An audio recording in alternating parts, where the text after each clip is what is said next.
Bonjour et bienvenue à cette formation. Je m'appelle Audrey Bélanger. Je suis finissante en sciences infirmières UQAR, campus de Lévis. Je vous présente mon projet d'intégration qui inclut deux capsules vidéo éducatives dont le sujet est le développement de l'enfant de 0 à 5 ans. Le titre, Soutenir le développement et mettre en place les conditions pour favoriser le développement. La formation sera appuyée d'un PowerPoint afin de faciliter la compréhension. À la fin de chaque vidéo, vous allez avoir à remplir un questionnaire pour évaluer ce que vous aurez retenu de la formation et une deuxième partie pour noter votre appréciation de la capsule et de son contenu. Je vous souhaite une bonne écoute et j'espère que vous allez apprécier. Bienvenue à la première capsule sur l'atelier d'apprentissage, développement de l'enfant de 0 à 5 ans. Soutenir le développement, mettre en place les conditions pour favoriser le développement. Vous voyez présentement le PowerPoint. Je me suis présentée, c'est moi Audrey Bélanger, j'étudie à l'UQAR et mes expériences de travail sont, j'ai travaillé à l'hôpital Laval en post-op de chirurgie thoracique et depuis plus d'un an maintenant, je travaille en CLSC au soutien à domicile. Le processus du projet, comment le projet est né, tout a débuté par des discussions avec la répondante qui est Madame Valérie Martineau, que vous connaissez comme étant la directrice du CPE. Ensuite, j'ai créé un questionnaire que je vous ai envoyé, que je vous ai partagé pour pour cibler vos besoins, qui est la clientèle cible qui est vous, pour créer l'atelier d'apprentissage. Ensuite vient la présentation que vous êtes en train de visionner pour terminer par l'évaluation que vous allez avoir à l'aide des deux questionnaires suite aux petites capsules. Pour ce qui est du questionnaire, j'ai compilé les résultats que j'ai reçus.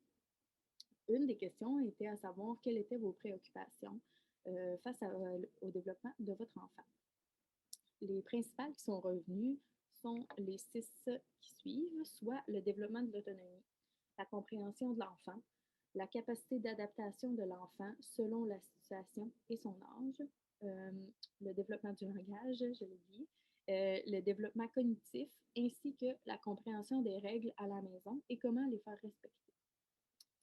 Une autre des questions était, parmi ces 5 sujets-là, lesquels trouvez-vous les plus importants en ordre croissant? On peut voir que la majorité d'entre vous trouvaient que le développement cognitif était le sujet le plus important selon vous. En deuxième venait le langage de l'enfant. Et en troisième, il y avait 3 égalités qui étaient l'alimentation, le développement moteur et les idées d'activités pour stimuler l'enfant. Donc, évidemment, je n'ai pas pu parler de tous ces sujets-là parce que l'enseignement aurait duré aurait duré vraiment plus longtemps que le temps que je veux vous prendre. J'ai ciblé quelques de ces sujets-là pour discuter avec vous aujourd'hui. Le but de l'atelier est divisé en 2 objectifs généraux. Le premier est de connaître les composantes et les repères du développement de l'enfant.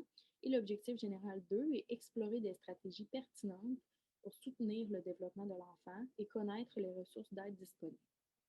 Dans le fond, le but est de vous outiller puisque vous êtes les personnes qui passez le plus de temps avec votre enfant, suite à cet atelier, il est souhaitable que vous soyez capable de suivre l'évolution de votre enfant et, si besoin, repérer une anomalie et simplement la mentionner à un professionnel pour que votre enfant ait toutes les chances de son côté pour se développer à son plein potentiel.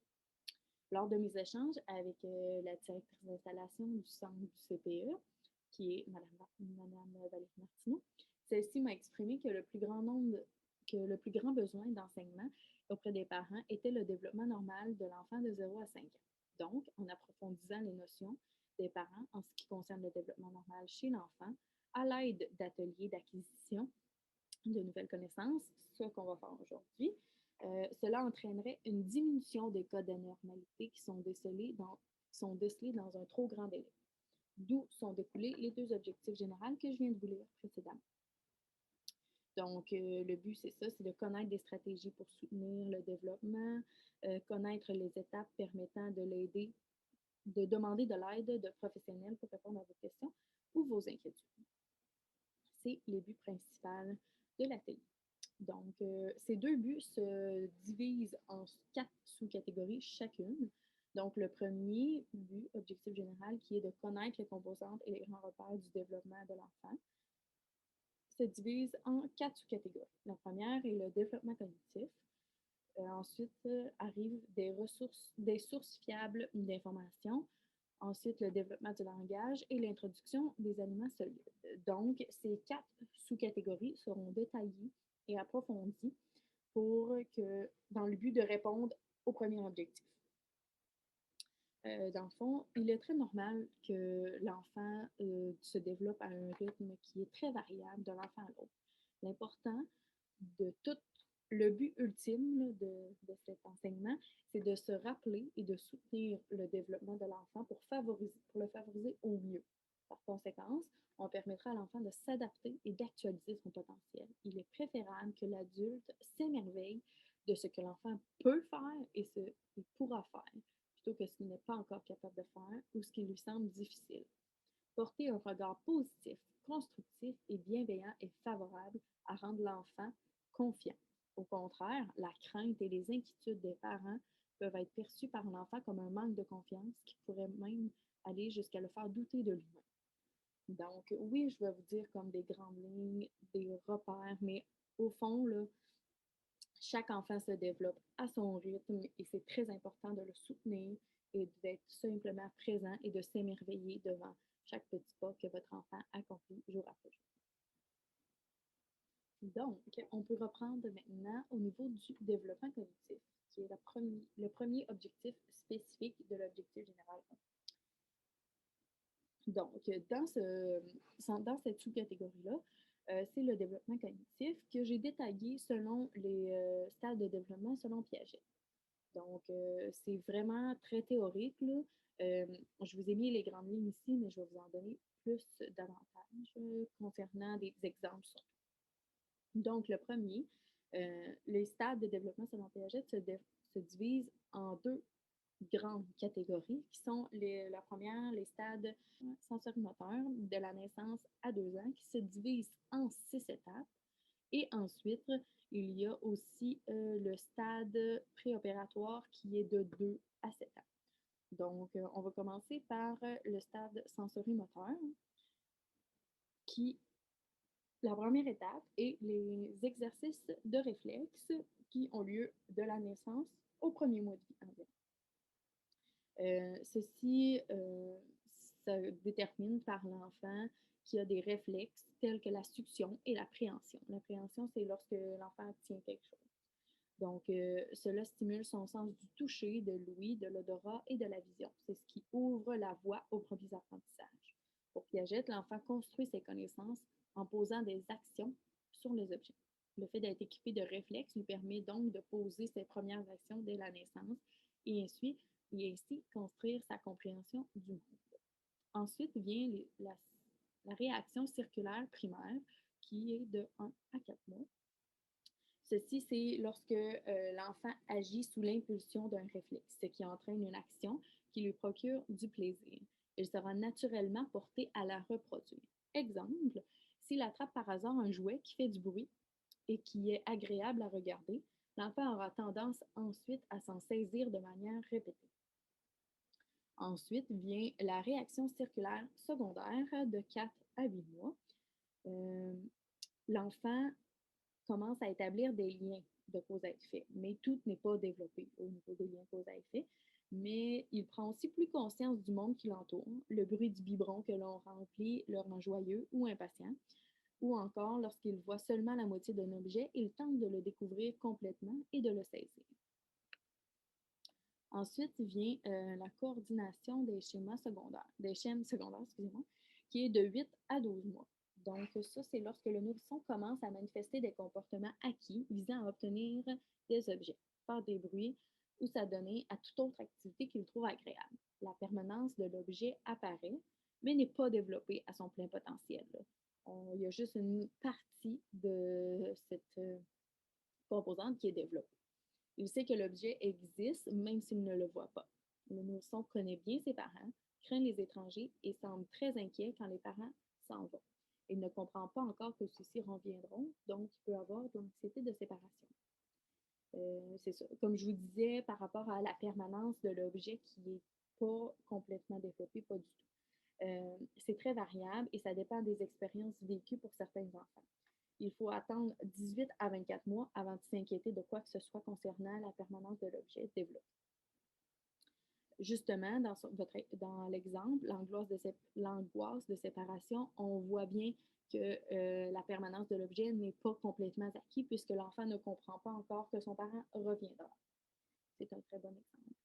Ensuite vient les réactions circulaires tertiaires qui est de 12 à 18 mois. C'est la curiosité, l'expérimentation et l'exploration qui jouent un rôle primordial dans la vie de l'enfant.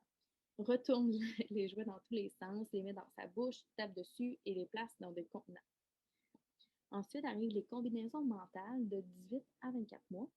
C'est à ce moment que le langage devient le moyen nouveau d'appréhender le monde pour l'enfant. La permanence de l'objet, là, devient pleinement développée. L'enfant accepte mieux les courtes séparations car il sait que ses parents reviendront. C'est aussi la preuve qu'il comprend et que la permanence de l'objet est bien développée puisqu'il comprend que malgré qu'il ne voit pas toujours ses parents, ils reviendront. Ensuite arrivent les derniers deux stades qui est regroupé sous le stade de préopératoire de 2 à 7 ans en 2 étapes. Le premier stade, c'est le stade préconceptuel qui est de 2 à 4 ans. C'est le sens logique qui n'est pas encore très développé à ce stade. Par contre, le vocabulaire et la compréhension augmentent considérablement, mais fait preuve d'égocentrisme, incapable d'envisager une situation du point de vue d'une autre personne. L'enfant est en mesure de résoudre des problèmes simples, d'exprimer des idées originales et de saisir les relations de cause à effet. Ensuite, pour le dernier stade, selon la tranche d'âge dont vos enfants sont, c'est le stade de l'intelligence intuitive qui se déroule de l'âge de 4 ans jusqu'à l'âge de 7 ans. Donc, c'est à ce moment-là qu'il y a se produit la transduction. Après avoir observé un fait ponctuel, l'enfant en tire des conclusions par rapport à un autre fait ponctuel. Ça a l'air un peu compliqué, là, mais je vous donne un exemple. S'il désobéit à ses parents et qu'il tombe et se casse le bras le même jour. Donc, le matin, il a désobéi à ses parents et puis en après-midi, il tombe et il se casse le bras. Il pourra en conclure qu'il s'est cassé le bras parce qu'il a désobéi à ses parents quelques heures plus tôt. Ainsi, il est caractérisé aussi lors de ce stade par l'animisme qui consiste à donner vie à des objets inanimés parce qu'ils bougent, font du bruit ou possèdent des qualités semblables à celles d'un être vivant. Donc, ensuite arrivent les différentes ressources. Il est très important parce que je sais très bien que tout ce que je vous dis aujourd'hui, vous n'allez pas le retenir à 100%, ce qui est tout à fait normal parce que c'est beaucoup d'informations que je vous transmets durant les 2 capsules. Par contre, si j'avais une chose la plus importante que je voudrais que vous reteniez, outre le fait que chaque enfant a son développement et que chacun va à son rythme et qu'on doit s'émerveiller devant chaque petite étape que votre enfant réussit, cette deuxième chose, ce serait la plus importante, c'est au moins de savoir qu'il y a des informations où vous pouvez retrouver tout ce que je vous dis. Il y a des sources d'informations où les informations sont fiables et où on peut se fier. Par contre, il faut être capable de reconnaître les informations qui sont fiables pour être sûr de ce qu'on voit. Donc, la validité des sources d'informations est très importante pour s'assurer que ce qu'on lit, c'est bien les informations véridiques avant de s'inquiéter. Donc, premièrement, le site que vous devez tous connaître, c'est Naître et Grandir. Je vous ai mis les liens aussi. Je sais que vous n'allez pas pouvoir cliquer, mais au moins, ils vous seront écrits à quelque part. Donc, Naître et Grandir, qui est un site très bien sur le développement de l'enfant, qui couvre à peu près tout, là. Si vous aviez un site à retenir, c'est probablement celui-là. Vous devez probablement le connaître. Là. Il donne aussi le petit livre à l'accouchement. Donc, suite au CLSC, là, donc Naître et Grandir serait le premier. Ensuite, il y aurait aussi Soins de nos enfants, qui est un site Internet très bien fait, qui est un site préparé par des pédiatres canadiens. Donc, il est rempli d'informations aussi. Il peut très bien vous renseigner si vous aviez des questions. Ensuite, il y a l'édition du CHU de Sainte-Justine, qui est un site aussi très bien fait, qui est une source riche et aussi accessible pour vous, les parents. Ensuite vient l'Observatoire des tout-petits, qui est un autre site Internet très intéressant et très facile à utiliser. Ensuite, l'Encyclopédie sur le développement des jeunes enfants. Il y a aussi le CCDM, le développement de l'enfant, qui a des ateliers interactifs qui peuvent vous guider et vous renseigner. Mais principalement, la chose la plus importante, c'est valider les sources. S'assurer que ce qui est écrit, c'est véridique. Donc, évidemment, Wikipédia n'est pas une source la plus fiable que vous pouvez avoir. Donc, simplement, si vous trouvez un site et vous n'êtes pas sûr à savoir si la validité de ce site, uniquement regardez au bas, d'habitude c'est en bas là, du site qui est écrit les sources, donc sur quoi ils se sont basés pour énumérer les faits qu'ils énumèrent et les statistiques ou quoi que ce soit. Dans le fond, c'est simplement vérifier d'où vient l'information. Mais sinon, vous avez quand même ces 6 sites-là qui sont très fiables et où il y a plein d'informations très véridiques pour vous renseigner si vous aviez des questions. Ensuite, vient le développement du langage. Je voulais savoir en premier si vous vous rappeliez, c'est à quel moment votre enfant a dit son premier mot, s'il l'a déjà dit, dans le fond, là, je ne sais pas exactement, vos enfants ont tous quel âge, mais vers quel moment a-t-il dit son premier mot? Parce que ce que je vais vous nommer, c'est purement théorique et ça représente seulement des points de repère qui peuvent vraiment varier d'un enfant à l'autre sans que ceci représente un retard ou un trouble du langage. Donc, ne pas s'inquiéter avec ça si jamais votre enfant n'a pas encore dit ses premiers mots parce que c'est très variable et surtout, c'est seulement comme des grandes lignes directrices, mais ça peut vraiment varier sans problème. Donc, comme vous voyez dans le tableau, donc autour de 10 mois, l'enfant comprend les mots papa et maman. Autour de 12 mois, l'enfant dit maman et dit papa. Il est capable aussi de dire 2 autres mots et d'imiter les bruits. Autour de 12 mois. Autour de 13 à 15 mois, il y a un vocabulaire de 4 à 6 mots et est capable de montrer du doigt les objets qu'il veut saisir. À 18 mois, il aurait un vocabulaire de 7 à 20 mots et montrerait du doigt 5 parties du corps de son corps. À 20 mois, il fait des combinaisons de 2 mots et à 36 mois, il fait des phrases de 3 mots et utilise le pluriel. Par contre, à partir de l'âge de 3 ans, les paroles de l'enfant peuvent être compréhensibles, mais ne sont pas parfaitement articulées ou constituées. Mais on est capable de deviner très bien ce que l'enfant veut dire. Donc, ensuite, l'introduction d'aliments solides. L'enfant a besoin de tous les nutriments pour se développer à son plein potentiel. À un moment donné, le lait et les purées ne seront plus suffisantes pour combler le bébé et il aura besoin de plus au niveau alimentaire. C'est à ce moment que le parent doit inclure les aliments solides, qu'il se développe adéquatement avec tous les nutriments dont il a besoin. Donc, j'imagine que si vos enfants sont quand même âgés, l'introduction d'aliments solides est plutôt une chose acquise pour vous. Donc, c'est plus un rappel à ce niveau-là, mais c'est surtout dans l'optique que l'enfant a besoin de tous les éléments nécessaires pour avoir le développement qui est à son meilleur, dont l'alimentation qui en fait partie. C'est pour ça que j'en parle un petit peu. Donc, selon la recommandation de la Société canadienne de pédiatres, ajouter des aliments complémentaires vers l'âge de 6 mois au lait est habituellement recommandé.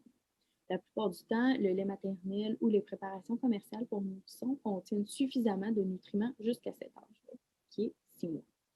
Donc, quand le bébé augmente de façon évidente la quantité de lait pendant 24 heures, de jour et de nuit, pendant plus de 3 à 5 jours, c'est qu'il semble encore insatisfait, c'est probablement le bon moment de commencer à introduire des aliments complémentaires. Donc, évidemment, ça varie selon les différentes cultures, les aliments qui vont être introduits au bébé. Graduellement, par étapes, on introduit différents aliments selon les textures suivantes. Donc, en premier, on commence par tout ce qui est purée lisse. Ensuite, lorsque purée lisse est bien introduit, on va pouvoir apporter des purées grossières. Et ensuite, on pourrait finir avec complètement des morceaux qui vont être pris avec les mains. Donc, on commence par des purées lisses aux nourrissons, commencer par diluer des céréales. Ensuite, vers l'âge de 1 an, les groupes alimentaires devraient être tous introduits. Là. Dès que l'enfant mange 60 millilitres environ de céréales pour nourrisson 2 fois par jour, les parents peuvent ajouter à son alimentation des fruits et des légumes. À 7 mois, le bébé a déjà goûté à la plupart des fruits et légumes. Il devrait commencer à manger de la viande en purée ou autre source de protéines. Les petites bouchées et les aliments à manger avec les doigts peuvent être ajoutés à son régime alimentaire vers le 8e mois. Quand l'enfant peut saisir les objets avec sa main entière d'abord, puis du bout des doigts quand la poussée des dents commence. Donc, jusqu'à 6 mois, c'est correct pour la purée lisse, c'est recommandé. De 7 à 9 mois, ce serait de la purée grossière et les fruits et les légumes. Et pour ce qui est du reste, c'est OK si c'est pas en purée. Et 9 à 12 mois, tout peut être en morceaux sans problème. Évidemment, allez-y selon le développement de votre enfant. Tout ce que je vous dis là, comme je le répète encore une fois, c'est vraiment très grossièrement et surtout très théoriquement. Là.